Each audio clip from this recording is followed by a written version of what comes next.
नमस्कार दोस्तों, चलिए हम लोग मैथ का सेट नंबर 4 को सॉल्व कर रहे थे। तो आपका जो मैथ का सेट नंबर 4 है सब्जेक्टिव वाला, उसका सेक्शन ए कंप्लीट हो चुका था। आज हम लोग सेक्शन बी को सॉल्व करेंगे, ठीक है। चलिए तो देखिए, सेक्शन बी में आपका जो क्वेश्चन है वो क्वेश्चन नंबर 8 है। यानी सेक्शन बी का जो पहला क्वेश्चन है, क्वेश्चन नंबर क्या है, 8 है। तो क्वेश्चन नंबर 8 में क्या लिखा है, संख्या 6, 72 और 120 का अभाज्य गुणनखंड विधि द्वारा एचसीएफ और एलसीएम ज्ञात कीजिए। तो आपको अभाज्य गुणनखंड विधि से एचसीएफ और एलसीएम निकालना है। तो संख्या 6, 72 और 120 है। तो सबसे पहले आपको लिखना है 6 का अभाज्य गुणनखंड, 6 का अभाज्य गुणनखंड, ठीक है। तो 6 का अभाज्य गुणनखंड क्या हो जाएगा, तो 6 का जो अभाज्य गुणनखंड है वो होगा 2 गुना 3। 6 का अभाज्य गुणनखंड कितना आएगा, 2 गुना 3। अब हम लोग अभाज्य गुणनखंड 72 का लिखेंगे। तो 72 का अभाज्य गुणनखंड, ठीक है। तो 72 का अभाज्य गुणनखंड क्या होगा, 2, उसके बाद आएगा फिर 2, उसके बाद 2, उसके बाद 3 गुना 3। यानी हम लोग इसको अगर लिखें तो लिख सकते हैं 2 3 बार है तो 2 का पावर 3 और 3 कितना बार है, 2 बार, तो 3 का पावर 2, ये हम लोग लिख सकते हैं, ठीक है। अब आएगा 120। तो 120 का अभाज्य गुणनखंड आपको लिखना है, 120 का अभाज्य गुणनखंड, ठीक है। तो 120 का अभाज्य गुणनखंड क्या आएगा, 2 2 2 3 5, 2 दूनी 4, 4 दूनी 8, 8 3 24 और 24 25 120 आ जाएगा। अब इसको भी हम लोग लिख सकते हैं, 2 कितना बार आया, 3 बार, 2 का पावर 3, 3 एक बार है, 5 एक बार है, ठीक है। तो ये अभाज्य गुणनखंड आपको पहले इतना लिख लेना है। अब अभाज्य गुणनखंड तीनों का लिखने के बाद आपको निकालना है एचसीएफ और एलसीएम। तो हम लोग लिखेंगे अतः एचसीएफ।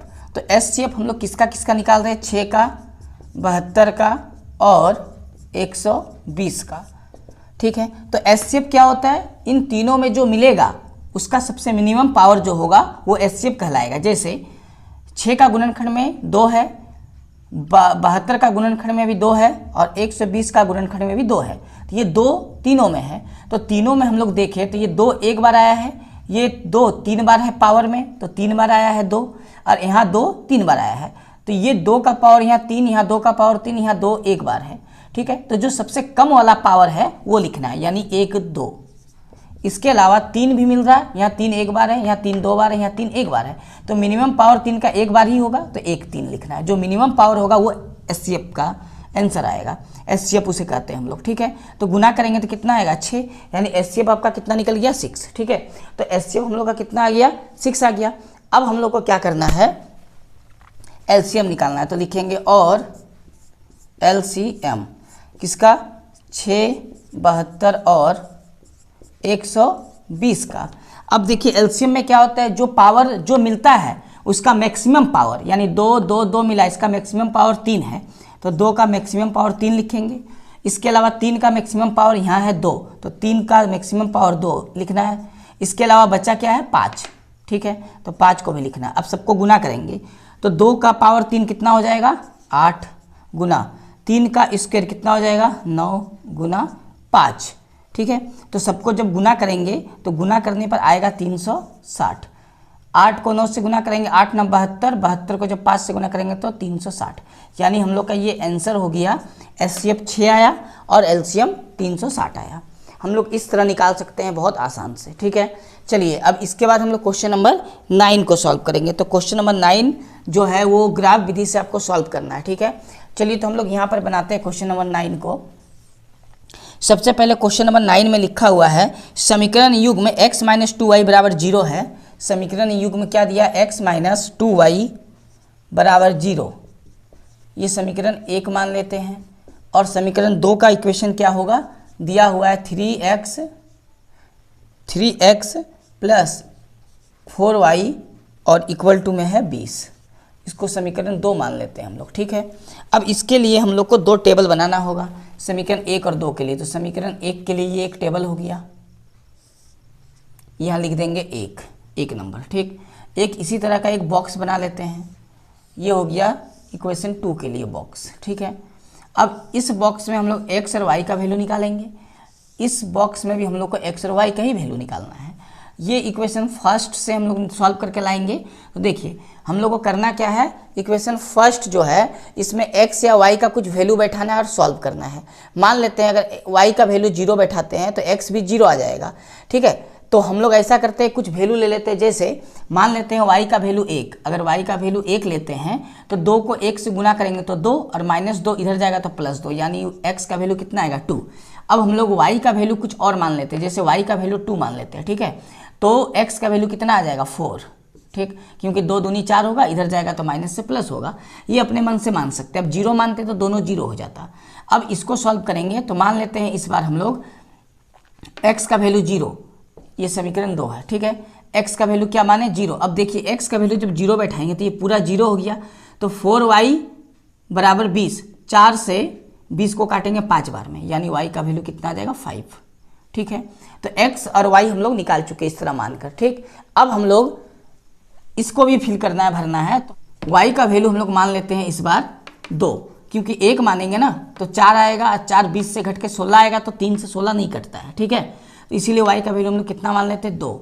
अब 2 y का वैल्यू अगर 2 है तो 2 चले 8, 8 को 20 से घटाएंगे 12, और 3 के पहाड़ा में 12 कितना बार में आएगा 4 बार में, ठीक है। तो इस तरह का हम लोग मान के वैल्यू निकाल सकते हैं। ये तो वैल्यू निकल गया। अब बनाना हम लोग को ग्राफ। तो ग्राफ के लिए आपको सबसे पहले यहाँ पर एक y अक्ष और x अक्ष वाला लाइन बनाना होगा, खींचना होगा। आपको वो एग्जाम में ग्राफ पेपर दिया जाएगा, ठीक है, उसी में आपको खींच लेना है ग्राफ पेपर में इस तरह का।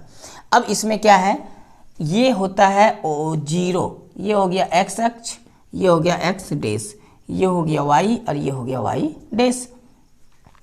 अब हम लोग ले लेते हैं यूनिट 1 2 3 4 5 6, इसी तरह ये भी 1 2 3 4 5, ये हो जाएगा -1, ये हो गया -2 -3 -4, ये 1 2 3 4 5 6, 1 2 3 4 5, ये हो गया 1 2 3 4, माइनस में सारा माइनस में हो जाएगा, -1 -2 -3, ठीक है।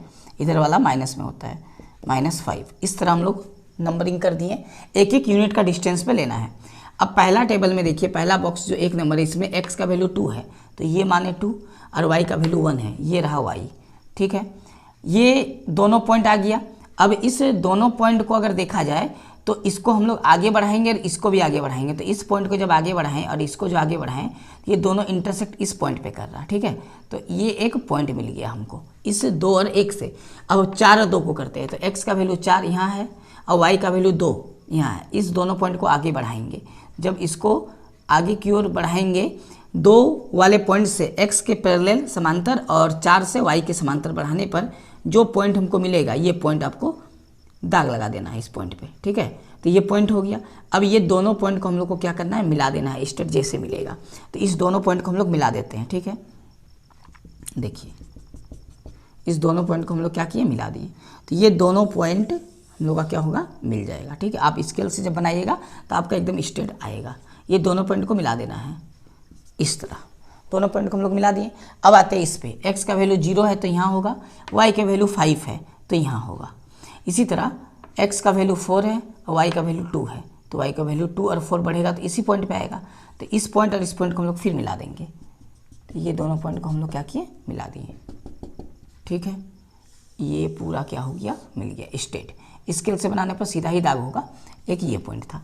तो इस तरह आपको मिला देना है। इतना करने के बाद हम लोग का ग्राफ कंप्लीट है। तो ये जो इक्वेशन है ये पहला वाला है, तो इस लाइन पे आप कहीं भी इस इक्वेशन को लिख सकते हैं। तो हम लोग यहाँ लिख देते हैं x - 2y = 0, और इस इक्वेशन इससे आया है तो हम लोग यहाँ लिख देते हैं क्या है, 3x + 4y = 20। इस तरह आपको लिख देना है दोनों में, ठीक है। चलिए, तो ये हम लोग का 9 नंबर कंप्लीट हो गया। इसी तरह हम लोग ग्राफ को सॉल्व करना है। अब क्वेश्चन नंबर हम लोग 10 को देखेंगे, ठीक है। देखिए क्वेश्चन नंबर 10 में लिखा है, उस एपी के प्रथम 22 पदों का योग ज्ञात कीजिए जिसमें डी का मान 7 है। क्वेश्चन नंबर 10 में आपसे पूछा क्या है, 22 पदों का योग, यानी S 22 का वैल्यू पूछा है, आपको डी का वैल्यू कितना दिया है 7, ठीक है, डी का मान 7 है। 22वां पद का मतलब ए 22 का मान दिया है कितना 149 दिया है, ठीक है। अब 22वां पद का मतलब हो गया ए प्लस 21 डी, फॉर्मूला होता है 149। अब डी का वैल्यू हमको पता है तो डी का वैल्यू हम लोग बैठा देंगे, ए प्लस 21 गुना 7 बराबर 149। ए प्लस 7 से गुना करेंगे तो आएगा कितना 147 और यहाँ 149 है, ठीक है।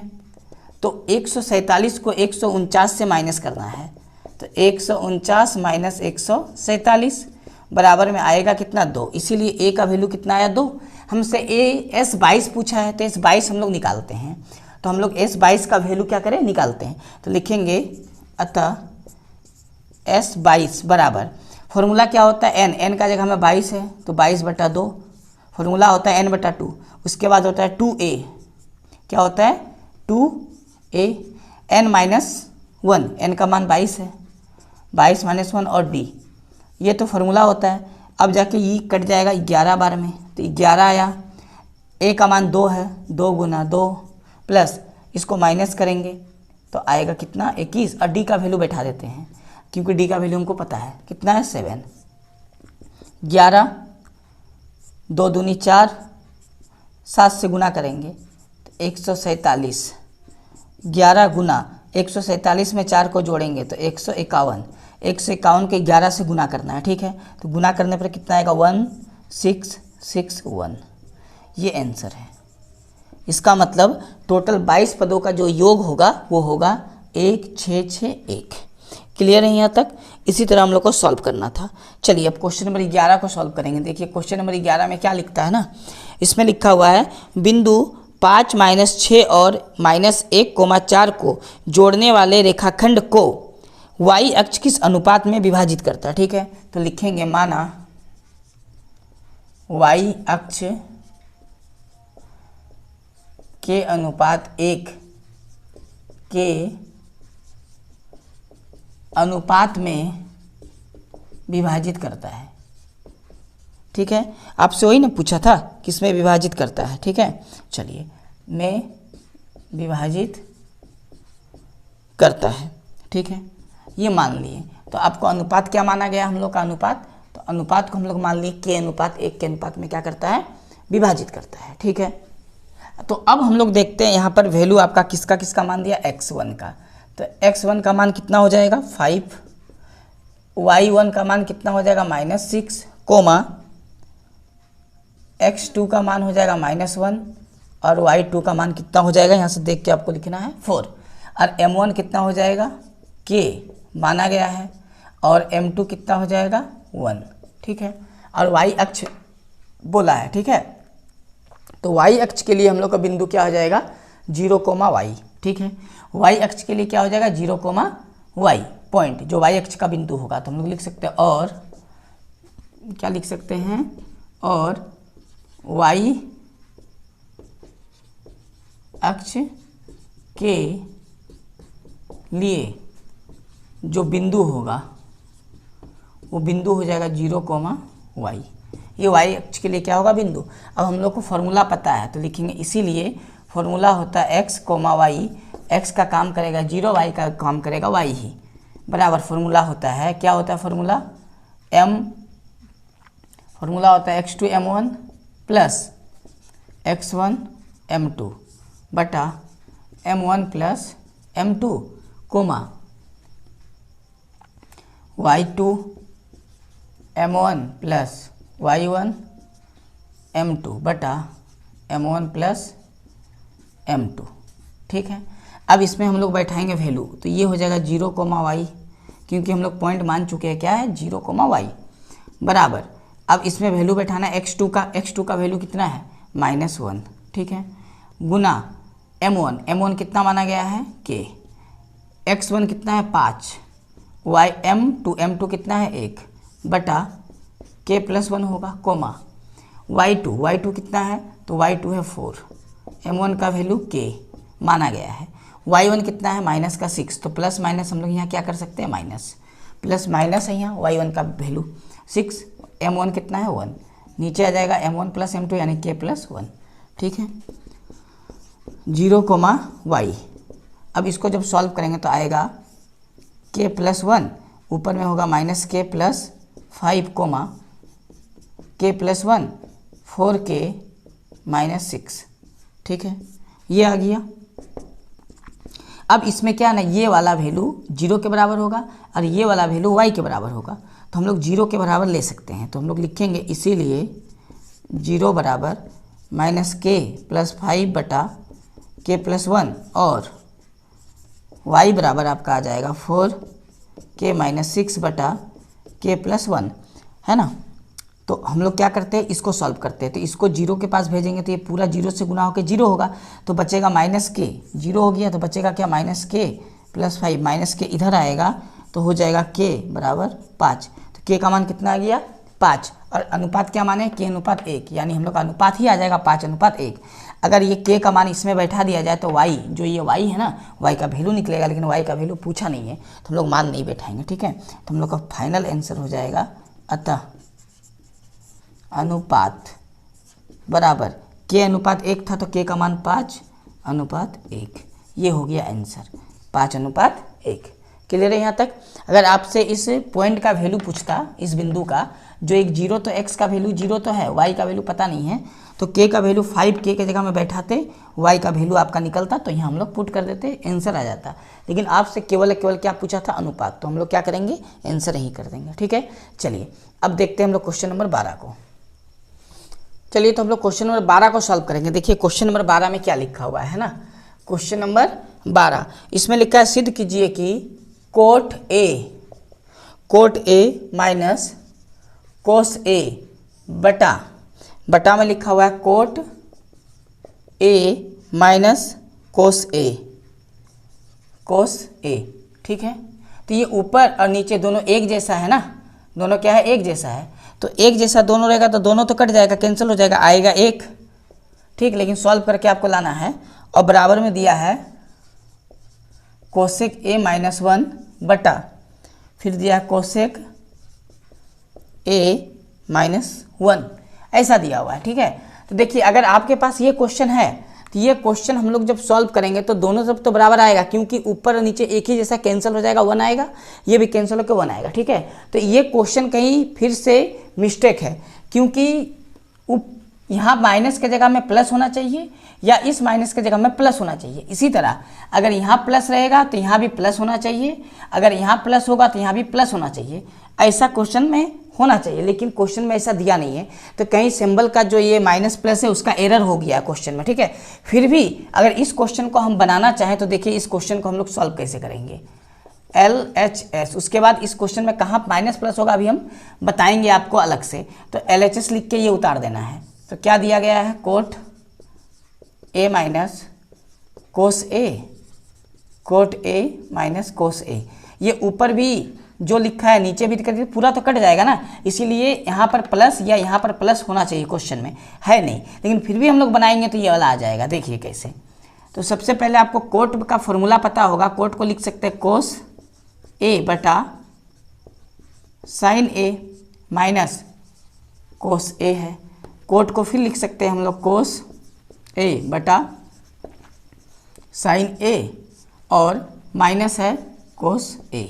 ठीक है, अब यहाँ से कोस ए कॉमन ले लेंगे, तो जब कॉमन लेंगे कोस ए तो बचेगा 1 बटा साइन ए माइनस 1, और यहाँ बचेगा कोस ए, अगर कॉमन ले लें तो बचेगा 1 बटा साइन ए और माइनस का 1, कैंसिल हो गया। ठीक है, अब ये 1 बटा साइन का फॉर्मूला क्या होता है, तो 1 बटा साइन का फॉर्मूला होता है कोसेक ए माइनस 1, तो पहले से ये वाला, इसका भी फॉर्मूला होता है कोसेक ए माइनस 1। अब बताइए ये चीज़ हम लोग को लाना था कि नहीं लाना था, लाना था ना, तो ये हम लोग का आ चुका है, तो इसी को हम लोग बोलेंगे ये किसके बराबर है, RHS के। प्रूव्ड, बोलिए यहाँ तक कोई दिक्कत नहीं है, ये तो हम लोग को क्लियर समझ में आ गया कि प्रूव्ड हो गया है ना। लेकिन अगर आप अच्छे से देखें तो ये ऊपर में ये नीचे में एक जैसा कट गया, ये भी ऊपर में कोसेक ए -1 है, कोसेक ए माइनस यहाँ भी है तो कट जाएगा, तो इधर भी कट के 1, ये भी कट के 1, तो ये यहीं पर सॉल्व हो गया। तो हम लोग अगर ऐसे बनाए तो आ जा रहा है, लेकिन ये क्वेश्चन ऐसा होना नहीं चाहिए, यहाँ गलती है। तो हम लोग गलती कहाँ हो सकता है कहाँ, तो ये जो क्वेश्चन है ना यहाँ पर प्लस होगा और यहाँ भी क्या होगा, प्लस होगा। अब इसको हम लोग जब सॉल्व करेंगे, सॉल्व इसी तरह होगा। क्वेश्चन को हम ठीक करके आपको समझा रहे हैं कि क्वेश्चन तो ठीक था, है ना, बस कट के दोनों तरफ 1 आता, सॉल्व करने का जरूरत नहीं था, लेकिन क्वेश्चन में यहाँ और यहाँ प्लस होना चाहिए। अगर नहीं है तो हम लोग अगर प्लस दे के बनाएंगे तो देखिए तो भी सही होगा। तो प्लस यहाँ दिए तो यहाँ भी प्लस होगा, यहाँ भी प्लस होगा, यहाँ भी प्लस होगा और यहाँ भी क्या होगा, प्लस। अब बताइए ये क्वेश्चन जो यहाँ था हम लोग सॉल्व किए तो ये आ गया कि नहीं आ गया, तो भी तो प्रूफ हुआ ना। तो हम लोग का जो सही क्वेश्चन बनेगा वो इसी तरह बनेगा, ना कि यहाँ और यहाँ माइनस के साथ बनेगा, बल्कि यहाँ और यहाँ दोनों जगह क्या होना चाहिए, प्लस होना चाहिए। ये हम लोग का क्वेश्चन क्या है, सही है बिल्कुल, ठीक है। तो आपको एग्जाम में अगर ये क्वेश्चन आता है तो इसी फॉर्म में लिखा हुआ आएगा, यहाँ भी प्लस होगा, यहाँ भी प्लस होगा, ठीक है। चलिए आप इसे नोट कर लीजिए अच्छे से, वहाँ क्वेश्चन एरर है, आप सुधार सकते हैं क्वेश्चन में। चलिए क्वेश्चन नंबर 13 को सॉल्व करेंगे। देखिए क्वेश्चन नंबर जो 13 है, क्वेश्चन नंबर 13 में लिखा हुआ है आधार 8 सेमी तथा 4 सेमी ऊंचाई के एक समद्विबाहु त्रिभुज की रचना कीजिए और फिर एक अन्य त्रिभुज की रचना कीजिए जिसकी भुजा इस समद्विबाहु त्रिभुज की संगत भुजा के भुजाओं की 1.1/2 गुनी हो। चलिए तो इसको सॉल्व करते हैं। देखिए सबसे पहले आधार 8 सेमी होना चाहिए, कितना गुना बोला है, 1.1/2 गुना। इसका मतलब बटा में इसको लिखा जा सकता है 2 एकम 2 और 1 3, यानी 3/2। तो रचना है, सबसे पहले आपको देखिए करना क्या है, 8 सेंटीमीटर का एक सीधा लाइन ले लेना है, ठीक है। स्केल से आपको 8 सेंटीमीटर का एक क्या ले लेना है, सीधा दाग, 8 सेंटीमीटर नाप का, ठीक है। इसका नाम दे देते हैं ए, इसका दे देते हैं बी, ठीक है। नाम दे दिए ए और बी, ये कितना है 8 सेंटीमीटर। अब क्या करना है, इसका ये समद्विबाहु त्रिभुज होगा, ऊंचाई 4 सेमी होना चाहिए। इसके लिए आपको करना क्या है, आपको सबसे पहले इस दाग का लंब समद्विभाजित करना। लंब समद्विभाजित कैसे होता है, तो आपको कंपास का नोक यहाँ रखना है और लगभग आधा से ज़्यादा पेंसिल का चाप लेना है, आधा से ज़्यादा। तो मान लेते हैं हम लोग यहाँ कंपास रखें और पेंसिल का आधा से ज़्यादा चाप लिए, ये लगभग आधा है तो आधा से ज़्यादा अनज़्यादा करके लेना है। तो यहाँ पर ही रख के इस तरह आपको काटना है, मान लिया जाए आपका इस तरह कटा। अब उसी कंपास का नोक को इस पॉइंट पे रखना है यानी बी पर, और चाप काटना है। तो ये दोनों एक दूसरे पे कहीं कटेगा, ये दोनों एक दूसरे पे क्या होगा, कहीं कटेगा। तो ये एक दूसरे पे क्या होगा, कटेगा। तो इसी तरह यहाँ पर जब रखे तो भी आप इधर भी घुराइएगा और उसी कंपास का नोक को रख के इधर भी घुमाइएगा, ठीक है। तो ये दोनों पॉइंट जहाँ कटेगा इस दोनों को मिला देना है, जहाँ ये रेखा कटेगा वो एकदम बीचों बीच होगा। तो मान लेते हैं ये दोनों को हम लोग इस तरह करके मिलाते हैं, ठीक है। तो आप कंपास से जब बनाइएगा तो ये सीधा हम लोग का इस तरह का कटेगा, ठीक है। तो ये हम लोग का मिल गया। मेन दाग हमको इसको लेना है, तो इसको हम लोग एकदम स्ट्रेट खींच देना है, ठीक है। पॉइंट से, किस पॉइंट से, इस पॉइंट को मिलाना है। इस दाग का यूज नहीं है इसीलिए इसको हम लोग क्या करेंगे, नहीं देंगे, इसको छोड़ देंगे, बस इसका लिए खाली हम लोग को जरूरत था। क्लियर हो गया यहाँ तक, ये लंब समद्विभाजित हो गया बीचों बीच, ठीक है। अब इस पॉइंट का नाम हम लोग कुछ भी दे सकते हैं या डी दे सकते हैं, ठीक है। अब आपको करना क्या है, 4 सेमी नाप के आपको काट देना है। तो मान लेते हैं 4 सेमी हम मेरा यहाँ आया, ठीक है। तो ये आ गया कितना सेमी ऊंचाई, 4 सेमी। अब इसको आपको मिला देना है ए से और इधर मिला देना है बी से, ठीक है। किससे मिला देना है, ए से और बी से, और इस पॉइंट का आपको नाम दे देना है पॉइंट सी। तो ये ए बी सी एक हम लोग का समद्विबाहु त्रिभुज बन गया जिसका ऊंचाई कितना है, 4 सेमी। अब इसी के संगत 3/2 का एक और संगत त्रिभुज बनाना है। तो आपको यहाँ से एक न्यून कोण खींचना है। तो मान लेते हैं ये न्यून कोण है, ठीक है। अब टोटल कितना है, बड़ा वाला 3 है, टोटल नहीं बड़ा वाला 3, इसको 3 बराबर भाग में काटना है, 1 2 3 काट दिए। अब इसमें नीचे कितना है 2, इस 2 को इससे मिला देना। 2 का मतलब इसको मान लेते हैं A1, ये A2, ये A3 और ये पॉइंट हो गया X, ठीक है। तो A2 को बस B से मिला देना है। तो हम लोग B से क्या करेंगे, A2 को मिला देंगे, सिंपल सा एकदम, ठीक है। अब इसके बाद हम लोग को करना क्या है ना, कि इस दाग को आगे की ओर बढ़ा के रखना, क्योंकि इसका यूज होगा, बढ़ाएंगे हम लोग। तो ये मान देते हैं Y, ठीक है। अब यहाँ से एक चाप काटना है, कोई नाप नहीं, बस आप सिंपल सा आगे कंपास को थोड़ा फैला के चाप काट दीजिए। जो चाप आप काटे उसी को वापस फिर A3 में बैठा के आपको ऐसे काट देना है, ठीक। अब यहाँ से यहाँ तक का डिस्टेंस नाप के इसको काट देना है। तो मान लेते हैं ये कटता है यहाँ पर है, ठीक है। या हम लोग जब पेंसिल से लेंगे तो इसका डिस्टेंस जो रहेगा इसको हमको काट दिए यहाँ पर, ठीक है। तो ये जो कटान बिंदु हुआ इसके डिस्टेंस को फिर यहाँ कंपास को बैठा कर उसी के डिस्टेंस का नाप से काट देना है। जहाँ कटेगा इस पॉइंट और A3 को मिला देना है, जस्ट इसके समांतर आएगा। तो जब इसको हम लोग मिलाएंगे, इसको हम लोग मिलाते हैं तो कुछ इस तरह मिलेगा, ठीक है। ये हम लोग का क्या आएगा, समांतर आएगा। ये जहाँ मिलेगा इसको हम लोग 20 डैश नाम दे देंगे क्योंकि ये बी था। अब इसी तरह हम लोग को करना क्या है, इस लाइन को आगे बढ़ा के रखना है, क्योंकि इस लाइन को आगे बढ़ा के रखेंगे तो इसका हम लोग को काम लगेगा, इसका नाम जेड दे देंगे, ठीक है। आगे आपको क्या करके रखना है, बढ़ा के, ठीक है। चलिए इस तरह हम लोग आगे बढ़ाएं। अब करना क्या है कि जिस तरह हम लोग यहाँ पर चाप काटे थे A2 से, उसी प्रकार B में रख के एक चाप काटना है, बिना नाप का, नाप नहीं होना चाहिए, कोई भी नाप का चाप काट दीजिए। जितना बड़ा चाप यहाँ काटेंगे वापस कंपास को B डैश में बैठा के एक चाप हम लोग फिर काटेंगे। इसका दूरी को नाप के फिर यहाँ कंपास को रख के काट देना है। तो मान लिया जाए यहाँ कटा, अब जहाँ कटेगा इसको मिला देना है, इसके जस्ट समांतर आएगा, ठीक है। चलिए तो हम लोग इसको क्या करते हैं, मिलाते हैं। तो इसको मिलाने के बाद हम लोग का क्या आएगा, एकदम पैरेलल लाइन आएगा एक, ठीक है। इस तरह का एक समांतर लाइन हम लोग का जाएगा, ठीक है। आप जब स्केल से करेंगे तो एकदम आपको सीधा दिखेगा, समांतर दिखेगा। ये सी था तो इसका नाम हम लोग क्या दे दिए, सी डैश। बस इस तरह आपको रचना कर लेना है, बिल्कुल आसान है, हम लोग का ये कंप्लीट हो जाएगा, ठीक है। आपको यहाँ देख के लग रहा होगा ये पतला दिख रहा है, चौड़ा।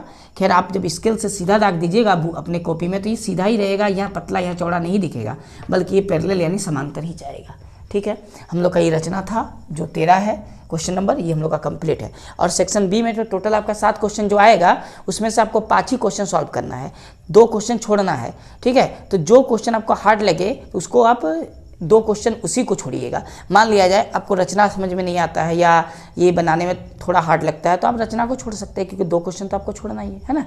चलिए हम लोग क्वेश्चन नंबर 14 को सॉल्व करते हैं।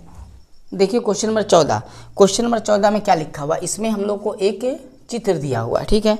जैसा कि यहाँ पर बना हुआ है कि चित्र ये इस टाइप का है, ठीक है। हम लोग समझते हैं ये इस टाइप का एक चित्र बना हुआ है, जो एक चाप है ये वाला A और B के नाम से, ठीक है। और इस पे ये एक और छोटा चाप है, इसका नाम C और D दिया गया है। अब इसमें ये एंगल 30 डिग्री का है, ठीक है। और ये O हो गया, इस तरह का चित्र है। अब इसमें बोला ये पूरा लेंथ जो आ रहा है आपका, ये पूरा दिया हुआ है 21 सेंटीमीटर, ये त्रिज्या हो गया आपका 21 सेंटीमीटर, ठीक है, यहाँ से यहाँ तक। और इसमें ये जो छोटा वाला त्रिज्या चाप का है वो आपका दिया हुआ है 7 सेंटीमीटर। ये कितना सेंटीमीटर का है, 7 सेंटीमीटर का है, ठीक है। ऐसा क्वेश्चन में आपको दिख रहा होगा। अब ये है इसका छायांकित भाग, ये वाला इसका क्या है, छायांकित भाग। चलिए ये क्वेश्चन दिया हुआ है, ठीक है। अब देखिए क्वेश्चन को हम लोग पढ़ते हैं कि इसमें लिखा क्या है और आपको निकालना क्या है। तो इसमें दिया है AB और CD केंद्र O तथा त्रिज्या 21 सेमी और 7 सेमी वाले 2 संकेंद्री वृत्त के क्रमशः 2 चाप है। यदि कोण AOB 30 डिग्री है तो छायांकित भाग का क्षेत्रफल निकालिए। चलिए तो छायांकित भाग का देखिए क्षेत्रफल कैसे निकलेगा। हम लोग सबसे पहले त्रिज्याखंड AOB का क्षेत्रफल निकालेंगे और त्रिज्याखंड COD ये छोटा वाला त्रिज्याखंड का क्षेत्रफल निकालेंगे। दोनों को माइनस करेंगे तो हम लोग का क्या आ जाएगा, छायांकित भाग का क्षेत्रफल आ जाएगा, ठीक है। चलिए तो हम लोग लिखते हैं यहाँ पर, माना बड़े त्रिज्याखंड की त्रिज्या, माना बड़े त्रिज्याखंड की त्रिज्या बड़ा R, ठीक है, बराबर कितना हो जाएगा 21 सेमी, और छोटे, इसमें 2 त्रिज्याखंड है, और छोटे त्रिज्याखंड की त्रिज्या मान लेते छोटा R बराबर 7 सेमी, ठीक है। और थीटा अगर माना जाए तो वो कितना हो जाएगा, दोनों के लिए 30 डिग्री। तो हम लोग लिख सकते हैं, इसीलिए छायांकित भाग का क्षेत्रफल आपको निकालना है। इसीलिए छायांकित भाग का क्षेत्रफल, छायांकित भाग का क्षेत्रफल बराबर, छायांकित भाग का क्षेत्रफल निकालने के लिए आपको लिखना होगा बड़े त्रिज्याखंड का क्षेत्रफल, बड़े त्रिज्याखंड का क्षेत्रफल को माइनस करना होगा छोटे त्रिज्याखंड का क्षेत्रफल से, का क्षेत्रफल। ठीक है, ये तो बन गया हम लोग का फॉर्मूला। अब मान बैठाएंगे बड़े, तो बड़े त्रिज्याखंड का क्षेत्रफल हो जाएगा थीटा बटा 360 पाई आर स्क्वायर। बड़ा आर इसीलिए लेना है क्योंकि हम बड़े त्रिज्याखंड को बड़ा आर से डिनोट किए हैं। ठीक, माइनस थीटा बटा 360 पाई आर स्क्वायर, छोटे वाला त्रिज्याखंड को छोटा आर माना गया है। अब देखिए थीटा बटा 360 तो कॉमन आएगा, पाई भी कॉमन आएगा, बचेगा बड़ा आर का स्क्वायर माइनस छोटा आर का स्क्वायर। थीटा का मान 360, थीटा का मान 30 डिग्री और ये 360, पाई का मान 22/7। आर स्क्वायर, आर कितना है 21, बड़ा आर कितना है 21, तो लिखेंगे 21 का स्क्वायर, छोटा आर कितना है 7, तो लिखेंगे 7 का स्क्वायर। ठीक है, अब इसको काटेंगे, 0 0 कटा, 3 से कटेगा ये कितना बार में 12 3 36, 2 से कटेगा 6 बार में, 2 से कटेगा 11, यानी यहाँ पर आ गया 11, नीचे 6 और 7 कितना होता है 42, यानी 11 बटा कितना है 42। यहाँ पर सॉल्व करेंगे हम लोग, 21 का स्क्वायर 441, 7 का स्क्वायर 49, इधर सॉल्व कर लेते हैं, बराबर यहाँ बचा 11 बटा 42। अब इसको हम लोग माइनस करेंगे। ठीक है, तो 11 से 9 जाएगा तो 2, 3 बचा, तो 13 से 4 जाएगा तो 9, यहाँ बचा 3, इतना आ गया। अब देखिए ये अगर कटता है तो पहले इसको हम लोग काट लेते हैं। ठीक है, तो 7 के पहाड़ा में 7 5 35, 7 6 42, ये 7 के पहाड़ा में कितना बार में 7 6 42, और ये 7 के पहाड़ा में 7 5 35 और 7 6 42। ठीक है, फिर ये 2 से कटेगा 2 3 6, और 2 से काटेंगे इसको 2 दूनी 4, 2 8 16, अब नहीं कटेगा, यानी 11 गुना 28 और बटा में कितना है 3। अब गुना कर देते हैं 28 को 11 से, तो आएगा कितना 8, 8 2 10 का 0 हाथ में 1 2 और 1 3, इतना बटा 3। क्या चीज़ में है, सेंटीमीटर में है ना, तो ये सेंटीमीटर स्क्वायर में आएगा, क्षेत्रफल है इसलिए सेंटीमीटर स्क्वायर। हम लोग यहाँ आंसर कर सकते हैं 308 बटा 3, या इसको हम लोग पूर्णांक में भी तोड़ के लिख सकते हैं। क्लियर है यहाँ तक? तो ये हम लोग का कंप्लीट हो गया। 14 नंबर तक ही था सेक्शन बी का क्वेश्चन, तो सेक्शन ए पहले ही कंप्लीट हो चुका है, सेट नंबर 4 जो मैथ का है। सेक्शन बी अभी हम लोग कंप्लीट कर लिए हैं, आप अच्छे से इसको समझ लीजिएगा। अब इसके बाद हम लोग सेक्शन सी वाले पोर्शन को सॉल्व करेंगे, तो हम लोग का पूरा से जो सेट 4 है वो पूरा क्या हो जाएगा कंप्लीट। इसके बाद हम लोग सेट 5 को कंप्लीट करेंगे, तो पूरा मैथ का सेट कंप्लीट हो जाएगा। ठीक है, चलिए इसमें कोई डाउट नहीं है तो आप इसे अच्छे से नोट कर लीजिए। ठीक है, चलिए तो हम लोग मिलते हैं नेक्स्ट वीडियो में, सेक्शन नंबर सी को सॉल्व करेंगे। ठीक है, तब तक के लिए आपका बहुत बहुत धन्यवाद। जय हिंद दोस्तों।